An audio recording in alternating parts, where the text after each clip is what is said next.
5 fakta kurban yang jarang diketahui. Kurban pertama bukan dari Nabi Ibrahim. Prosesi kurban pertama tidak dilakukan oleh Nabi Ibrahim dan Ismail, melainkan oleh putra Nabi Adam, Habil dan Qabil.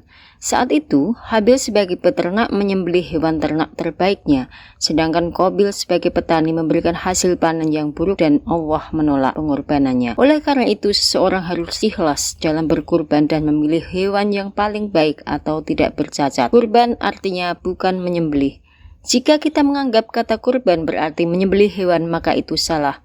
Kurban berasal dari kata Arab qoroba yang artinya dekat. Menurut ungkapannya, kurban adalah segala sesuatu yang digunakan untuk mendekatkan diri kepada Allah, baik berupa hewan sembelihan maupun lainnya. Dalam bahasa Arab sendiri, hewan kurban disebut utiyah atau atiyah. Kata ini berasal dari duha, yaitu waktu terbitnya matahari, dan yang disyariatkan untuk menyembelih hewan kurban yaitu antara sekitar pukul 7 dan 10. As-sa'ani subul salam. Jadi kaitan antara kurban udhiyah ada pada hewan kurban yang disembelih secara takarrub atau mendekati pada hari adha dan tasyrik. Kurban tidak hanya dilakukan oleh orang Islam.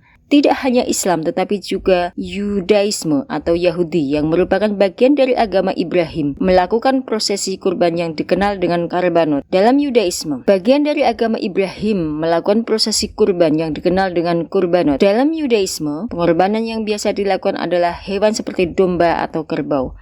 Dan seringkali kurban akan dimasak dan dimakan, dan sebagian akan diberikan kepada rohaniawan, pendeta, dan sebagian akan dibakar di altar. Berbeda dengan ajaran Islam, ajaran Yahudi mempersembahkan kurban tidak hanya dengan hewan tetapi juga dengan buah-buahan, menyan dan biji-bijian. Jumlah hewan kurban Nabi saat menunaikan ibadah haji wada, Nabi Shallallahu Alaihi Wasallam pernah menyembelih 100 ekor unta. Rasul menyembelih 63 ekor dan Ali bin Abi Thalib menyembelih 37 ekor.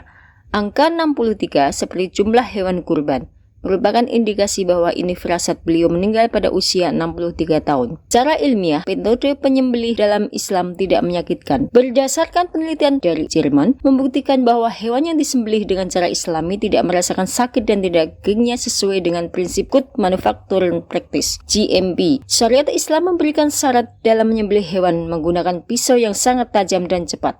Hal ini dikarenakan memotong 3 saluran di tenggorokan, yaitu saluran pencernaan, saluran pernafasan, dan 2 pembuluh darah, yaitu pembuluh nadi. Dalam metode konvensional barat, penyembelihan biasanya dilakukan menggunakan stun gun atau pisau listrik untuk menyetrum hewan. Untuk mendapatkan hasil yang valid, peneliti tersebut memasang sebuah microchip atau EEG. EEG dipasang di otak untuk merekam rasa sakit selama penyembelihan. Selain itu, dipasang EKG pada jantung sapi yang merekam aktivitas jantung jika terjadi kebocoran darah akibat penyembelihan. Hasilnya, penyembelihan menurut hukum Islam tidak menimbulkan rasa sakit pada hewan kurban. Hal ini karena kurva EEG tidak berubah pada 3 detik pertama setelah sapi dipotong. Ini menunjukkan bahwa tidak ada rasa sakit selama 3 detik pertama. EEG pada otak kecil merekam grafik penurunan bertahap yang sangat mirip dengan tidur.